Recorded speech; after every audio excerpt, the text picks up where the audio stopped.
മക്കളെ, എല്ലാവരും ഭക്ഷണമൊക്കെ കഴിച്ചോ? ഞാൻ ഭക്ഷണം കഴിക്കാൻ പോകട്ടോ. ഇന്ന് മക്കളെ ഇന്ന് കഞ്ഞിയാണ് കേട്ടോ. അതാണ്ട് കുത്തരി കഞ്ഞിയാണ്. ഇത്രയും കഞ്ഞിയാണ് എടുക്കുന്നത് കേട്ടോ. കാരണം കറിയൊന്നും വെച്ചില്ല, കാരണം ഇവിടെ ആരുമില്ല. അപ്പോൾ ഞാൻ ഒറ്റയ്ക്കേ ഉള്ളൂ കഴിക്കാൻ. അപ്പം പിന്നെ ഞാനത് മുതിരയും കഞ്ഞിയും കുടിക്കും. മുതിര നല്ലതാണല്ലോ, നല്ല പോഷകങ്ങളുള്ള ഹൈ പ്രോട്ടീൻ, നാര് ഒക്കെ നല്ലതാണല്ലോ. ഷുഗറിനും പ്രഷറിനും കൊളസ്ട്രോളിനും ഒക്കെ നല്ലതാണ് ഈ മുതിര.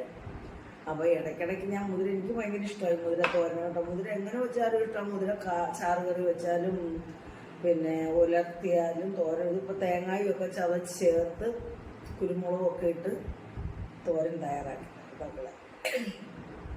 പിന്നെതാ ഇതേ ഒരു ഇഞ്ചി ബുഷോറഞ്ച്, ഇവിടെ ബുഷോറഞ്ച് ഉണ്ട്, അതും കൂടെ ചേർത്ത് ഒരു ഇഞ്ചിപ്പുളി തയ്യാറാക്കിയിരിക്കുകയാണ്. ഇപ്പം നമുക്ക് പുറത്ത് വെച്ചിട്ട് കൂട്ടാനായിട്ടാണ്.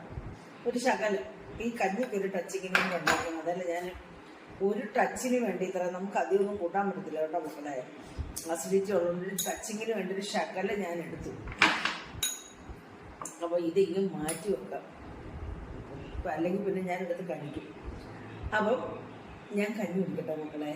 എല്ലാവർക്കും സുഖമാണോ? മഴയൊക്കെ തോന്നലല്ലയോ? ഓണത്തിൻ്റെ ഒക്കെ ഒരുക്കമായിരിക്കും. എല്ലാവരും തുണിയൊക്കെ, അപ്പോൾ എല്ലാവരും തുണി എടുക്കാൻ പോയോ മക്കളെ? വീട്ടിലെ ജോലികളൊക്കെ ഒതുക്കിയോ?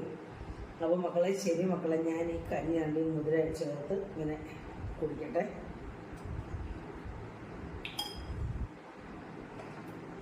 ഇത് ഇങ്ങനെ ഒന്ന് ടച്ച് ചെയ്തല്ലോ കേട്ടോ മക്കളെ. ഇങ്ങനെ നല്ല ടേസ്റ്റാണ് കേട്ടോ.